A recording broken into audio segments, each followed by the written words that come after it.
Est-ce que vous avez des envies autour du digital, vous, au petit débrouillard? Bah, je commence par moi si tu veux. Moi personnellement en fait j'étais anciennement en service civique justement au petit débrouillard, D'accord. dans l'action en elle-même. Et en soi c'est vrai que voilà, on a beaucoup aussi parlé de tout ce qui était vraiment la fracture du numérique et la transition aussi du numérique. Après c'est vrai que moi je suis beaucoup informatique, numérique aussi, donc disons que c'est vraiment mon petit dada à moi, donc je m'y connais bien.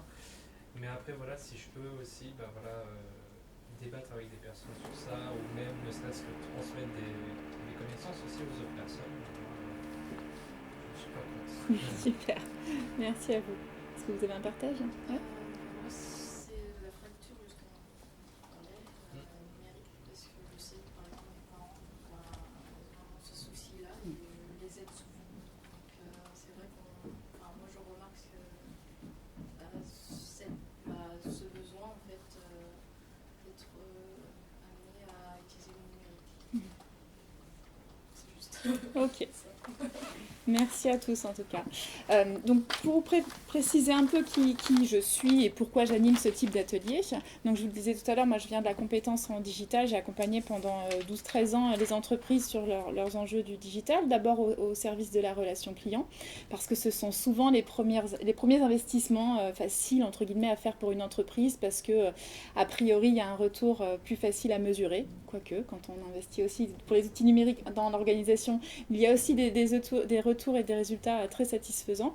Donc j'ai commencé par ça et ensuite je suis passée par la chambre de commerce où j'accompagnais effectivement les entreprises sur ce sujet-là. Et je vous l'ai dit tout à l'heure, depuis 5 ans je dirige un centre de formation et notamment sur le métier de chef de projet de la transformation digitale. Plutôt orienté TPE-PME, puisque c'est aussi les entreprises qui constituent notre tissu économique. Et aussi parce que, les dernières études le disent, il y a un vrai retard sur l'acquisition des outils digitaux dans ces entreprises-là, alors qu'on y voit un levier, un effet très intéressant pour le développement de l'entreprise, mais surtout aussi pour les conditions de travail des collaborateurs. Donc on accompagne pas mal d'entreprises sur ces sujets-là et des associations et des organisations parce que je crois que tout secteur, tout type d'entreprise et toute taille d'entreprise est aujourd'hui challengé par cette question de la digitalisation et encore plus après le Covid qui a accéléré beaucoup de choses. Beaucoup d'outils ont été mis en place, ne serait-ce que pour faciliter, garder le lien avec ses salariés, avec ses équipes. Et puis aujourd'hui on en fait un petit peu le bilan. Qu'est-ce que ça a généré, quelles ont été les crispations, les difficultés, quelles ont été les victoires et les succès pour essayer de reproduire un petit peu tout ça en entreprise. Donc l'enjeu de cet atelier de ce jour, c'est aussi pour vous montrer que, selon ma conviction en tout cas, il n'y a pas une recette pour aborder une transformation digitale, mais il y a des bons ingrédients. Madame Royer nous en a partagé quelques-uns. On a parlé un peu de pédagogie, on a parlé aussi de réfléchir avant toute chose à l'organisation de l'entreprise, aux besoins, aux usages des collaborateurs, parce qu'il y a effectivement, vous en avez parlé, on n'a pas tous le même niveau d'usage dans la société, mais c'est aussi très vrai dans l'entreprise. On peut être en crainte, en peur, et donc être un peu en refus de cet outil. Et puis on a aussi des utilisateurs qui sont comme je dis, comme moi, j'ai une utilisation anormale du digital parce que c'est mon métier, donc je teste et j'essaye tout. Ça ne veut pas dire que tout est super, mais je teste et j'essaye tout. Et donc il y a souvent aussi ce type de profil-là en entreprise. Peut-être c'est ces personnes-là qui constituent les bons parrains ou les bons ambassadeurs des nouveaux outils. En tout cas, quoi qu'il arrive, que ce soit une petite association ou une très grosse organisation, il y a des étapes communes et souvent très en lien avec le changement. Nous, on envisage en tout cas la transformation digitale par le facteur humain. L'outil est vraiment secondaire et l'enjeu il est vraiment très orienté sur l'humain. On en parlait d'embarquer, de former, de donner envie. Et ça, c'est vraiment les maîtres mots des bonnes transitions aujourd'hui. Donc c'est vrai que par exemple, nous, quand on forme à la transformation digitale, on forme avant toute chose à la conduite de changement, à l'intelligence collective, pour faire émerger les idées, un peu comme cet atelier qu'on va vivre ensemble. C'est des méthodes d'intelligence collective. Et tout ce qui est en lien, en tout cas, avec le facteur humain. Ça, dans nos parcours, ça prend beaucoup plus de temps que les formations, effectivement, outils, qui pour nous sont plutôt accessoires. Et puis, derrière ces transformations, c'est pour ça qu'on était parti avec Karine qui était là tout à l'heure sur les transitions. Mais au final, on voit aujourd'hui que les transitions en entreprise, elles ne sont pas que numériques. Il y a aussi des enjeux environnementaux, développement durable, responsabilité sociétale des entreprises, responsabilité sociale. Donc les transitions, elles sont multiples. On va essayer de voir ensemble, et vous en avez cité plein, c'est pour ça que je vous disais que c'est toujours intéressant de faire de l'atelier participatif parce que finalement le savoir il est plutôt chez vous, parce que moi avec mon seul cerveau je ne peux pas avoir toutes les idées, mais vous avez déjà eu cité plein de bonnes idées autour des enjeux de la transition numérique en entreprise. Donc moi qui suis issue du digital, vous allez voir que j'aime beaucoup le papier, le crayon et le tableau effaçable. Je fais très peu de PowerPoint, voilà, mais vous allez voir que ça marche tout aussi bien que d'avoir un bon PowerPoint. Alors, je vais vous demander de réfléchir et de lancer vos idées sur, à votre avis, quels sont les enjeux de la transition numérique. Transition numérique, je mets des N pour que vous puissiez voir que derrière, j'ai répété. Donc, à votre avis, en entreprise aujourd'hui, en organisation au sens large, association, un ESAT, une école, quels sont les enjeux de la transition numérique ou de la transformation digitale? Je fais juste une petite précision de vocabulaire, pardon. Pour moi, c'est à peu près la même chose. On peut même parler de mutation. Digital, numérique, il y a la version anglaise, il y a la version française.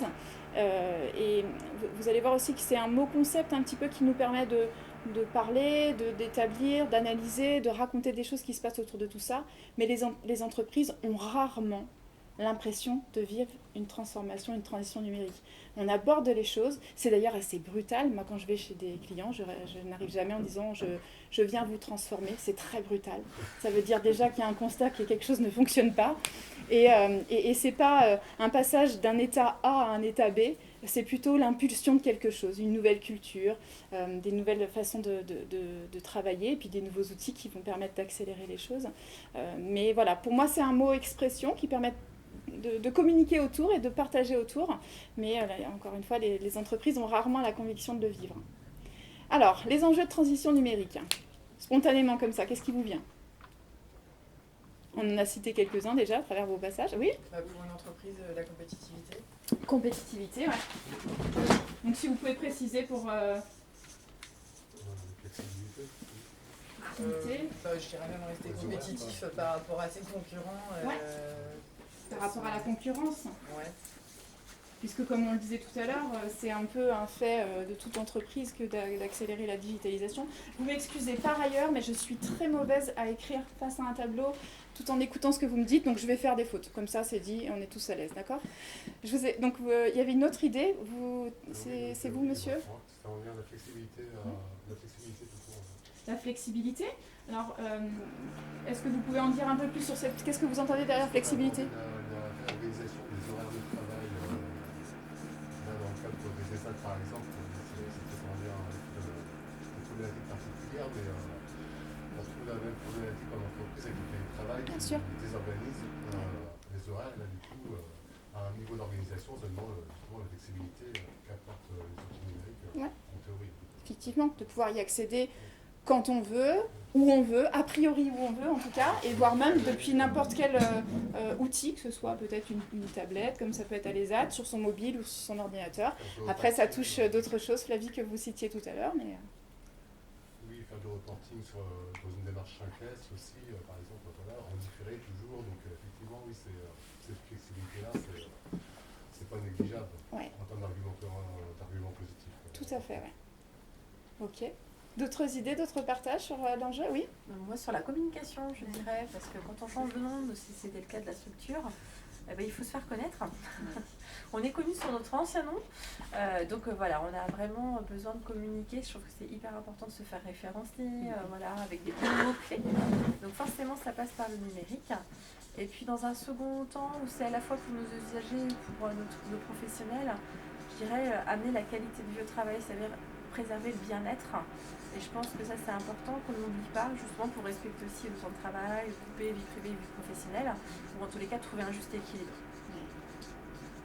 C'est tout l'enjeu, hein, c'est tout l'enjeu, c'est pour ça que nous on aborde tout le temps le facteur humain dans nos transitions. C'est l'enjeu, ce que je disais là, c'est vraiment tout en préservant des conditions de travail agréables et épanouissantes, parce que de mettre en place des digitalisations, des stratégies digitales gagnantes, c'est très facile, mais tout en respectant les équipes qui gravitent autour, les partenaires, etc., c'est moins simple parce que, comme le disait Flavie tout à l'heure, il y a des enjeux de quelle est la frontière entre vie pro, vie perso quand on a son mobile toujours dans sa poche et donc éventuellement des notifications. Après, je trouve que ça peut aussi, c'est toujours selon la manière dont on l'utilise évidemment, mais ça peut favoriser, au-delà de la garantir, on peut favoriser la qualité de vie au travail grâce au numérique, ça peut être vraiment un atout. Ouais. C'est effectivement pas opposé, Non, voilà, mais c'est à prendre en compte quand on réfléchit le projet, bien sûr. Ouais. Tout à fait. C'est dans le côté faciliter aussi les échanges, le travail, les tâches. C'est ça. Il y a quand même des tâches qui peuvent être simplifiées. Voilà. Ça rend le travail plus efficace et ça permet de se focaliser sur des tâches peut-être à plus grande valeur ajoutée. Effectivement, c'est aussi souvent comme ça qu'on arrive quand on déroule quand on déploie les premiers outils. Effectivement, c'est souvent quand il y a un constat de certaines tâches qui peuvent être peut-être facilement automatisables et ce qui permet aux personnes dans l'entreprise de se concentrer sur quelque chose qui leur parle plus ou qui a de plus forte valeur ajoutée. Dans certains métiers, si on prend, sans aller trop loin, si on prend par exemple des artisans, rien que le simple fait de pouvoir faire son devis sur une tablette quand on est en direct chez le client, ça évite éventuellement de transmettre une feuille de papier écrite à la main à son assistante ou son assistant qui va ensuite réaliser le devis, et ça permet peut-être de dégager du temps à cette fameuse personne pour faire autre chose, de la relation, de la communication, voilà, effectivement. Et pour ça, il faut avoir une bonne vue de ce qu'est l'organisation et des besoins en interne, effectivement. D'autres idées sur ces enjeux ? Organisation. Donc si vous prenez votre pour faire écho à votre asso, l'organisation, c'est quoi vos impacts ? Gérer un projet global, en fait, chacun fait sa tâche, parce que les tâches elles évoluent, en fait, dès qu'une tâche est faite, ça permet à quelqu'un d'autre de faire une autre tâche qui est liée, et pour ça, un outil commun permet de voir l'avancement du projet, pouvoir intervenir, permet aussi qu'on puisse être maître de notre temps, tout à fait. Et gérer, surtout en bénévolat. Mettre du temps, et puis il y a un mal dont les entreprises souffrent, mais pas que, et les associations aussi, c'est le manque de temps et ce qu'on appelle aussi la charge mentale, c'est-à-dire que quand dans certains projets il y a un ensemble, on a parlé de tâches tout à l'heure, un ensemble de tâches, de missions qui sont un peu flottantes, etc., c'est pas toujours simple, ou ça repose éventuellement sur les managers, les gestionnaires de projets, ça dépend un peu des organisations, et quand c'est listé dans un outil qui permet de dire voilà ce qu'on a à faire pour telle échéance, et ça c'est fait, et ça c'est pas fait, et voilà comment on avance, eh bien on se concentre, en tout cas on utilise notre temps de cerveau disponible pour des vraies réflexions, pour aller au fond des choses, et ne pas juste être en mémorisation de qu'est-ce qui reste à faire, qu'est-ce qu'on a encore, etc., etc. Donc effectivement ça permet de se concentrer sur d'autres sujets. Et puis l'organisation, nous jouons un cas concret, on crée des affiches, donc il y en a une qui crée, il faut que ce soit validé à côté. On utilisait WhatsApp, donc il y en a une première qui va dire ce qu'elle pense, il y a un autre projet qui passe, donc il y a d'autres questions, une autre, et puis quand on est là pour refaire les changements au collant et qu'on remonte WhatsApp, et que j'avais le vague souvenir d'un truc d'eux, et donc tous les commentaires finalement de cette affiche arrivent sur quelque chose qui parle de l'affiche, c'est beaucoup plus facile. On se perd plus. Ah oui. Faciliter aussi la recherche d'informations. Oui. Recherche et accès aux informations, effectivement.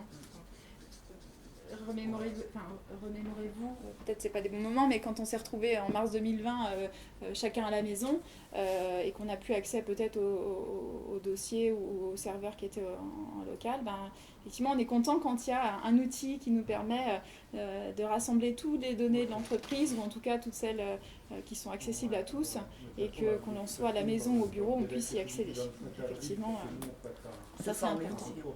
Se former, oui, tout à fait. De toute façon, là, il faut juste attendre de voir comment peut former, effectivement. Et ça, ce n'est pas que le privilège des entreprises dorénavant, puisque finalement, avec des plateformes en ligne, voire même sur YouTube, je ne dis pas qu'on apprend un métier sur YouTube, mais il y a de très très bonnes choses pour développer des compétences sur des plateformes en ligne, comme je le disais. Et ça, c'est accessible à quiconque, à tout citoyen, finalement, qui, en tout cas, sait accéder à ces outils-là. Oui, s'il y a un problème, on peut le regarder et puis voir un peu, peut-être débloquer le problème. L'autonomie, un petit peu, ouais.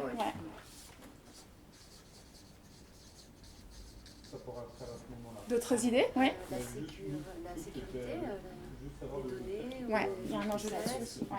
Il peut y avoir de retard de traitement de dossier pour demande de pièces complémentaires ou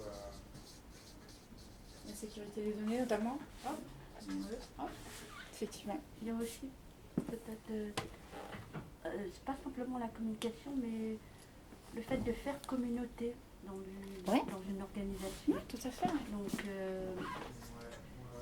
que la communication, c'est pas simplement vers l'extérieur. Ça, c'est aussi, le numérique permet aussi d'avoir une autre forme de communication au sein de l'entreprise, de l'organisation, et de donner accès aussi à toute forme de communication.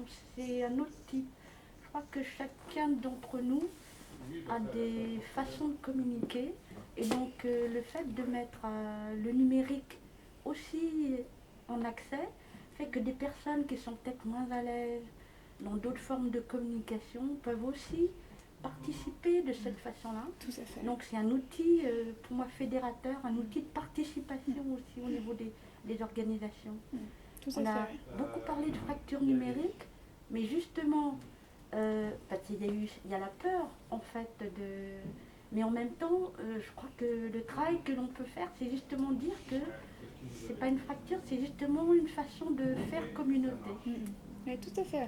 C'est un peu l'outil dont vous parliez tout à l'heure, c'est que effectivement, quand on n'est pas à l'aise à la prise de parole ou que on est sur des organisations un peu éclatées sur le territoire, ça permet en un seul lieu de donner un espace en tout cas où on peut dialoguer malgré tout, effectivement. Après, on a beaucoup multiplié les canaux, je trouve, parce qu'entre un texto, un WhatsApp, le mail, un Teams, et puis en fait, on va faire un Zoom, parce que dans Teams, j'ai le message, mais enfin, ça fait beaucoup de canaux, des fois en entreprise, et justement sur des sujets, des fois communs. On se retrouve à en avoir parlé avec certains sur WhatsApp, avec d'autres sur le mail et d'autres en... voilà, il y a peut-être un enjeu aussi pour canaliser. C'est ça, organiser en amont, je pense. Oui, tout à fait. Parce que c'est ça, on prend toujours au fur et à mesure. Nous, on a commencé avec Trello, mais en fait, ça ne répondait pas à... Donc là, on est en train de s'auto-former sur Notion, notre appli, et, mais il n'y en a qu'une qui prépare, elle présente un bout de projet. Les autres, elles disent les oui, les non, les pourquoi, les machins, hop, on remet, et quand ce sera en place, c'est seulement là qu'on ouvrira, parce que sinon, on se rend compte vite des limites, en fait. Et juste en l'expliquant. Alors là, j'avais fait ça, machin, tu vois, là, c'est... Ah, mais je peux pas faire ça. Bon, bah ça, c'est pas la même solution. Donc, il faut fermer les accès, peut-être... Il faut cadrer, piloter, et ça c'est vrai pour éviter que... j'ai un de mes clients qui disait de créer une organisation sauvage. Lui, c'était un peu sa peur, c'est que chacun commence à faire un peu comme il veut pour ranger les documents, un peu comme il veut pour communiquer, un peu comme il veut pour... Et là, ça a vite fait effectivement de créer une organisation sauvage, et sur lequel ça peut être compliqué après de tout rapatrier.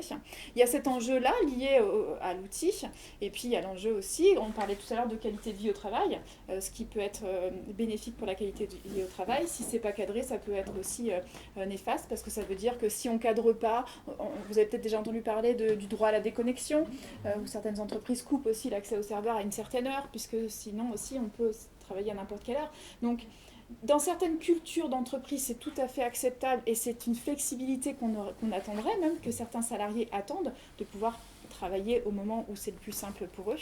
Mais dans d'autres organisations, ça peut être aussi sujet à pression, une pression ou stress, et auquel cas il faut le cadrer. Encore une fois, c'est comme pour les enjeux de transformation digitale. Pour moi, il n'y a pas une charte digitale, un cadre de charte informatique ou un cadre d'usage.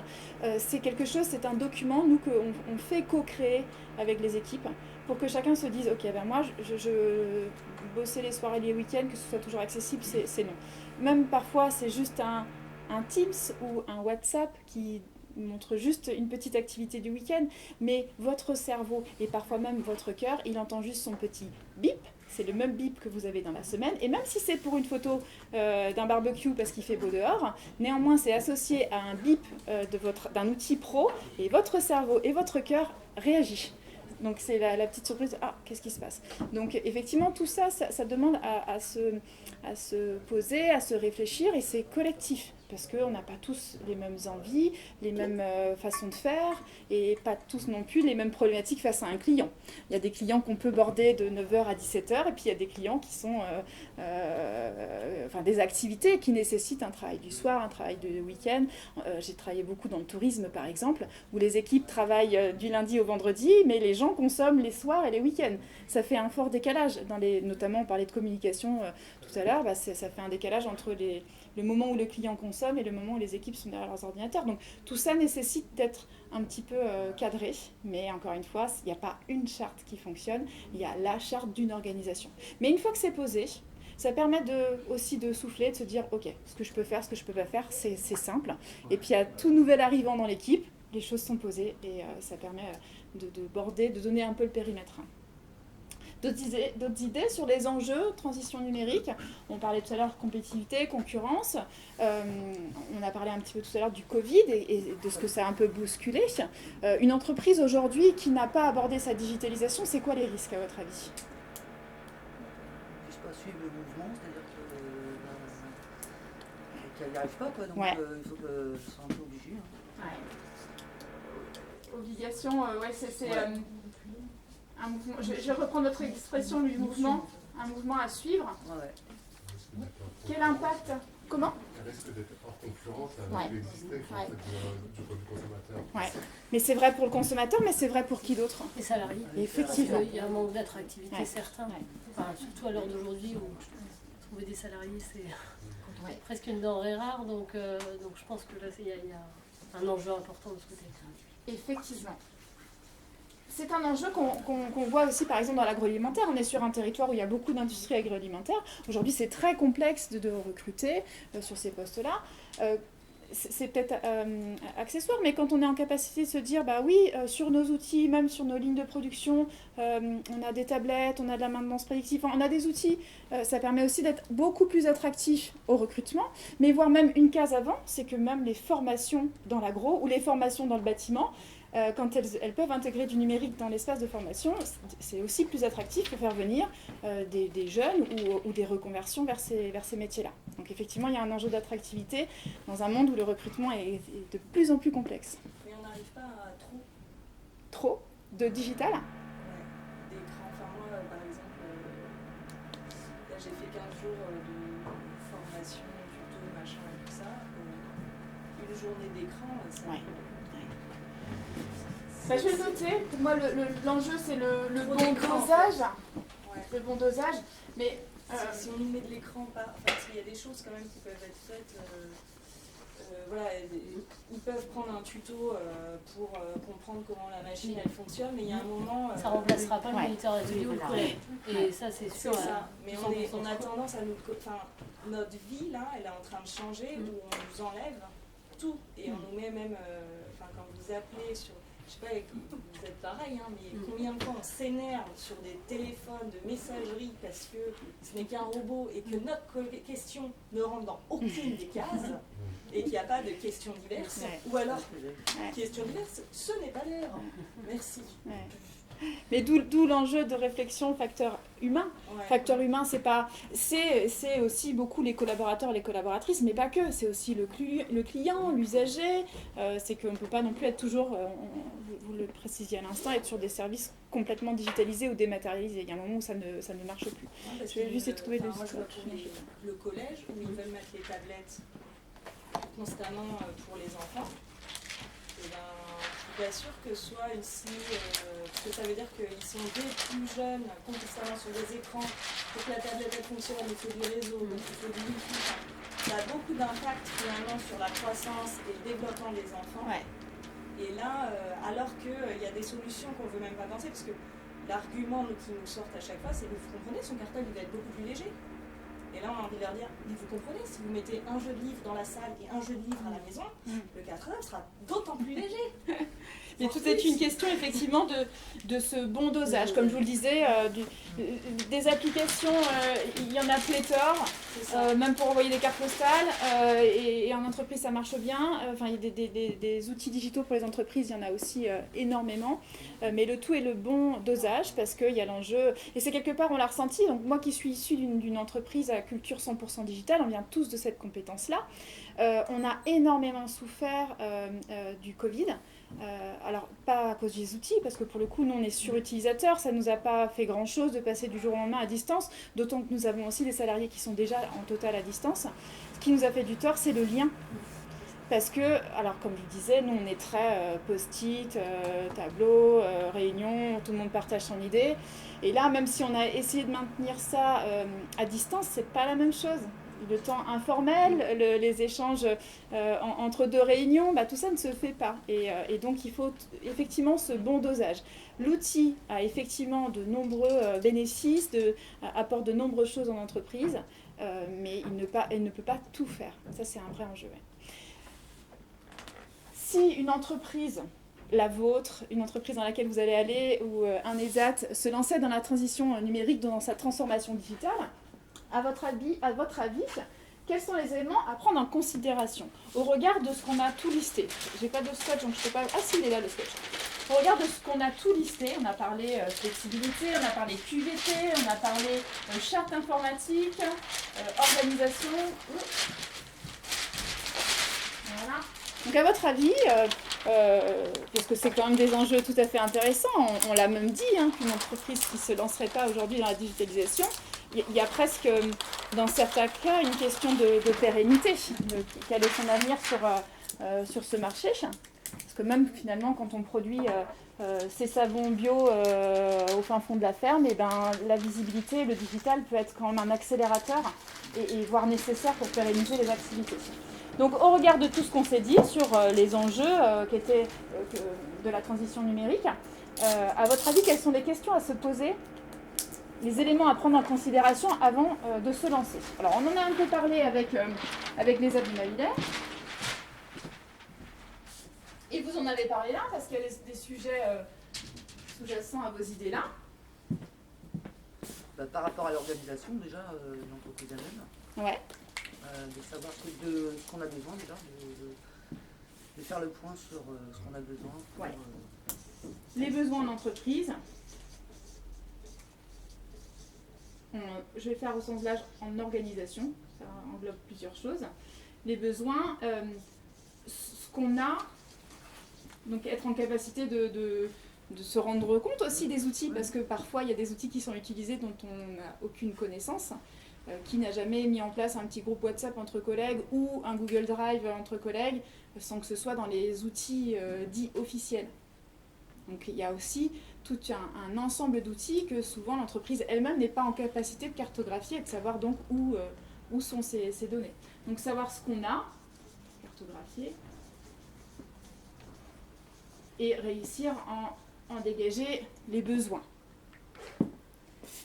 Quels autres éléments à prendre en considération ou questions à se poser quand une entreprise, une organisation va se lancer sur sa digitalisation? Digitalisation, tout ou partie, ça peut être de se dire on va mettre un outil pour gérer les SIRH, les congés, les notes de frais, ou globalement mettre un outil qui va structurer toute l'organisation interne de l'entreprise. Peu importe quelque part l'ampleur de la digitalisation. La formation personnelle. Formation. Formation, c'est ce qui fait que je suis arrivée au métier que j'ai aujourd'hui, parce que j'étais pas prédestinée à être directrice d'un centre de formation. Mais comme à chaque fois que j'accompagnais une entreprise, la première des choses c'était, ok, compétences. Qui en interne, comment on forme ou qui on recrute? Parce qu'il y a effectivement, on en a parlé aussi un petit peu pour vous, il y a des compétences que vous n'auriez pas si vous n'aviez pas ces outils-là. Donc ça questionne effectivement la place et quelles compétences en entreprise. Et ça passe souvent par la case formation. Ça passe j'espère essentiellement aussi par la case formation. On ne peut pas trop s'en affranchir. D'autres idées? L'adhésion aussi au projet. Là? À l'adhésion même. Oui, tout à fait. L'adhésion. Comment on embarque? J'aimais bien ce terme dans